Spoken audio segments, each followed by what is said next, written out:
Aqui no Além da Notícia, e agora nesse bloco eu queria abordar a questão privacidade. Professor Jefferson Feijó, a revista The Economist elogiou a aprovação do projeto brasileiro do Marco Civil e destacou aqui os pontos positivos, segundo a The Economist, estão neutralidade da rede. O que os senhores acham disso, neutralidade da rede? É um conceito que tem duas dimensões, a dimensão técnica e a jurídica. Neutralidade do ponto de vista técnico é o que está embutido na arquitetura dos protocolos da internet. Cada camada do protocolo da internet, para funcionar direito, não precisa saber o que a camada seguinte está fazendo. Então, uma empresa de telefonia, para poder transmitir pacotes de um roteador para outro, não precisa saber qual aplicação que vai usar aquele pacote, se é de vídeo, se é de áudio, se é texto. No caso, ela destacou esse ponto técnico, que é o tratamento igualitário do tráfego de internet. De dados. O que a lei se refere é a questão da prestação de serviço, né? Porque a pressão das empresas de telecomunicação que controlam os meios físicos de transmissão para ganhar uma mordida do lucro das empresas de conteúdo que geram a receita publicitária com o valor informacional do conteúdo transmitido, força os clientes, os órgãos reguladores, a aceitarem uma violação artificiosa, né, do que poderia ser naturalmente feito do ponto de vista técnico, que é tratar igualitariamente todos os fluxos de dados na malha que forma a internet, né, por motivos econômicos daqueles que controlam os canais de comunicação. Você sabe o que o senhor está me lembrando com isso tudo aí que o senhor está nos dizendo? O senhor está me lembrando naquela década de 80, se não me engano, quando o Darcy Ribeiro e o Brizola propuseram a criação do CIEPS, e no CIEPS, piscina para as crianças, além de aprenderem, era um atrativo a mais para que as crianças quisessem ir à escola. E aí, então, as pessoas das escolas, os diretores de escola, donos de escolas particulares, e até mesmo os pais dos alunos das escolas particulares começaram a disseminar uma ideia contrária. Mas como? Nós pagamos tão caro para os nossos filhos terem piscina, escola particular com piscina para eles, e agora as escolas públicas vão dar piscina? Eles não admitiam que os pobres pudessem ter algo bom. Somente eles porque pagavam. Conflitos de interesse entre valores e que tem que conviver numa sociedade pluralista, né? Muito bem, então a questão do Marco Civil isso aí é uma lei inócua, é uma lei que pode ser efetiva, né? Se a lei diz que os contratos não podem tratar de forma diferenciada o tráfego, que do ponto de vista técnico pode fluir de maneira igualitária, né? Quem vai fiscalizar?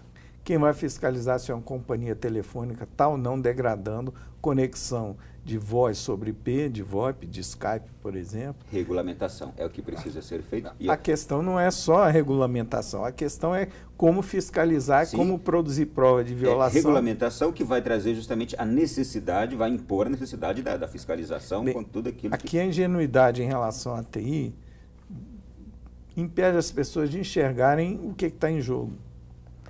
Quem consegue fiscalizar uma empresa telefônica sobre o funcionamento dos seus sistemas? Aí tem a questão... Quem consegue auditar sistemas complexos como o de gerência de tráfego, de fluxo de dados numa malha de telecomunicação digital? Quando uma empresa engargala um tráfego, uma empresa de telecomunicação engargala o tráfego de telefone celular, por exemplo, ou de acesso à internet, por que a culpa vai ser atribuída à empresa? De quem é a culpa quando você é parado no engarrafamento no trânsito? O que o senhor está querendo dizer é que não existe hoje um mecanismo capaz de tornar efetivo, de controlar, de ter um controle eficaz. Não, porque os órgãos reguladores são controlados pelas empresas que pagam as campanhas dos políticos. Vamos lá, as empresas de telefonia geram 8% do PIB, né? Os bancos controlam as empresas de telefonia. É dramático. Quem é que vai fazer uma lei funcionar num órgão como a Anatel do jeito que está escrito? São mais de 1 milhão de multas que a Anatel já aplicou a empresas de telefonia, né? Mas não recebe e não acontece nada. Vamos passar por outro assunto, senão a gente não anda aqui. É dramático, só apenas digo isso, é um drama. Jefferson, bom, primeiro você ia continuar também sobre esse assunto? Só o Marco Civil, falando um pouco a questão não só dos provedores de serviço de internet, mas também a questão dos provedores de aplicação. Porque, pelo lado, antigamente, era responsável pelo conteúdo publicado no site a questão de quem hospeda os arquivos.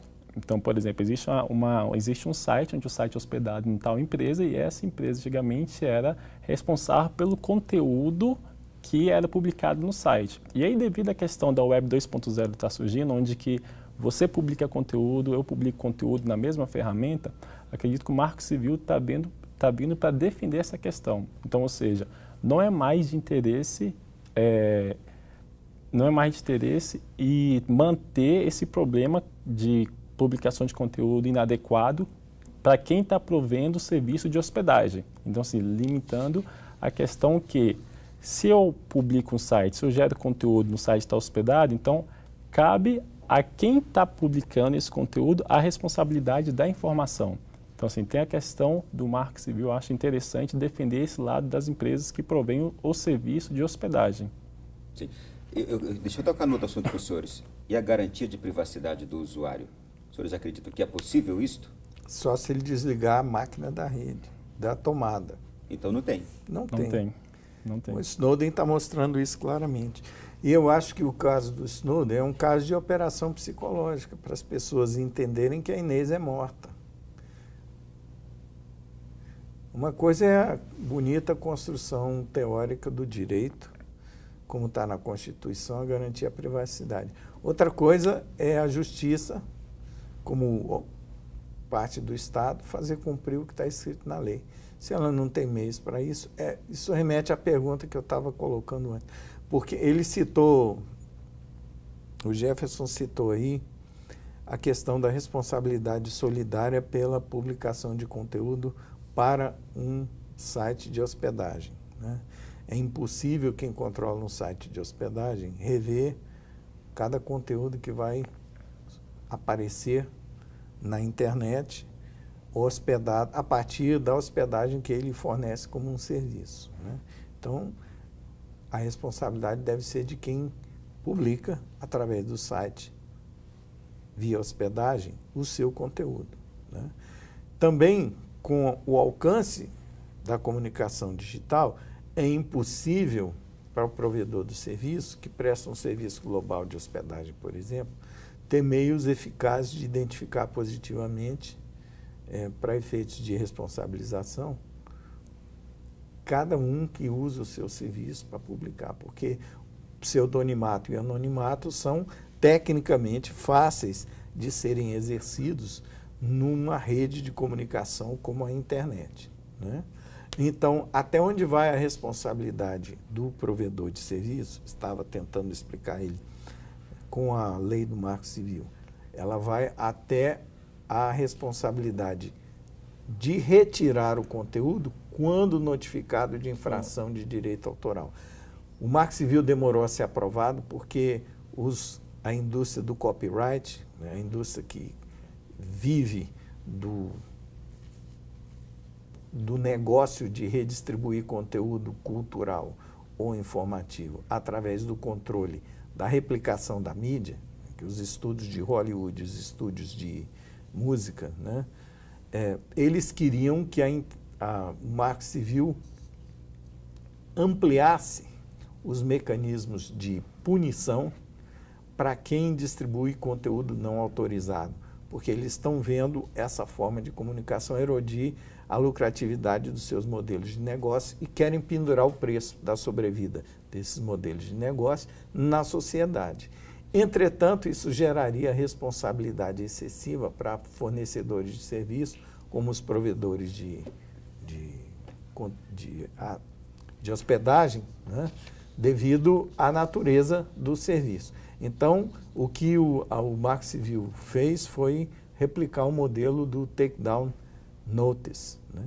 O provedor de conteúdo fica responsabilizado conteúdo de terceiros apenas quando ele é notificado que aquilo está violando o direito de alguém. Ele tem que tirar do ar. E deixa eu só prosseguir aqui, que o nosso tempo está avançando, eu preciso abordar uma questão importantíssima também. É minha, mas também imagino que é de tantos brasileiros, a questão da biometria, que a gente agora está adotando, ela está cada vez mais presente hoje nos estados brasileiros. Muitos, eu não sei quantos agora, já adotaram a biometria nas próximas eleições. A urna eletrônica, que já adotamos há muitos anos nas nossas eleições. Tem gente que tem dúvida até hoje quanto à privacidade do seu voto na urna eletrônica. Existe garantia de que o meu voto, só eu sei quem dei? Só a única garantia que existe é a palavra de quem controla o funcionamento das máquinas, quem põe software ali para funcionar. Porque os softwares que os fiscais de partido têm direito de ver não são necessariamente aqueles que vão estar rodando na urna. Isso eu já produzi prova de que é o caso, né? Como perito da parte de que estava tentando impugnar a eleição, com uma ata notarial.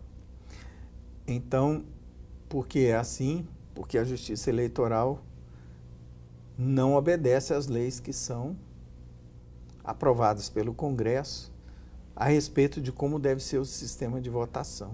Elas continuam exercendo influência indevida através de resoluções sobre qual é a arquitetura desse sistema de votação e, por isso, a garantia é só a palavra deles.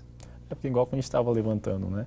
A questão da minha digital está ligada ao meu voto. Como não saber? Assim, o que garante que essa informação não vai estar disponível? Se a minha digital me identifica, se o meu voto ali é elencado, então eu votei, o meu voto está ali, então é possível saber. Se você sabe que eu votei... Esse não é o pior problema da biometria no sistema de votação nosso. O pior problema é que ele não se justifica pelo que é alegado motivo dele ter sido introduzido. Ele não melhora em nada a qualidade da identificação do eleitor. Porque a identificação biométrica é uma identificação por reconhecimento de padrão. Portanto, é um mecanismo probabilístico. O senhor conhece algum sistema de identificação biométrica para controle de acesso, no caso da urna, para controle de acesso à urna para você registrar seu voto, que não tem uma cancela lateral? Portaria de prédio, de academia de ginástica, ou mesmo fechadura, que não tem um tambor do lado ou uma cancela do lado? É porque é um mecanismo de identificação probabilístico. Uma porcentagem vai dar falso negativo, ou seja, não vai identificar como deveria o eleitor que está cadastrado, ou vai dar falso positivo, vai identificar como alguém que não é aquele dedo que foi colocado ali. Então, o direito de votar não depende da tecnologia, depende da lei. Então, tem que haver um mecanismo de contingência. O mecanismo de contingência é a mesma senha que antes. Então, o mesário desonesto continua podendo deixar uma pessoa votar em nome de outra no final da sessão eleitoral como antes, porque a senha continua ali como cancela lateral para quando acontece falso negativo. Então, por que essa biometria foi colocada aí? O verdadeiro interesse no uso de biometria está declarado, é pelo sistema de vigilantismo global. Quem tem interesse em uma base de dados biométrica de todos os cidadãos brasileiros, declarada na imprensa, é o mecanismo de vigilantismo global montado pelas agências de espionagem dos países do primeiro mundo, que tem parceria com a Polícia Federal, que recebe a base de dados do TSE. Então, as pessoas precisam perder a inocência a respeito de TI. Bom, para concluir com os senhores aqui, o último tema que eu gostaria de tratar é do Marco Civil, a proteção da liberdade de expressão. Os senhores entendem como positiva, pelo menos esse item do Marco Civil?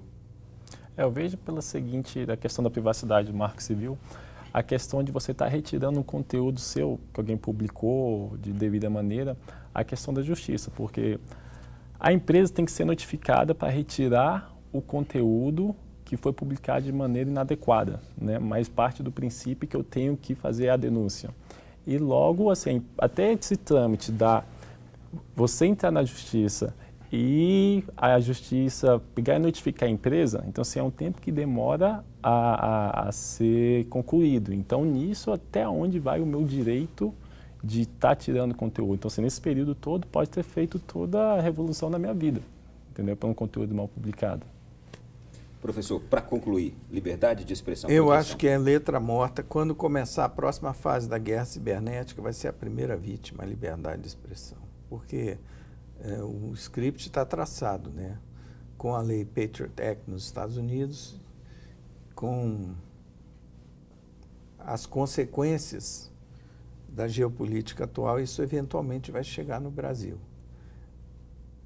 As leis de exceção vão tornar a liberdade de expressão na internet letra morta em pouco tempo.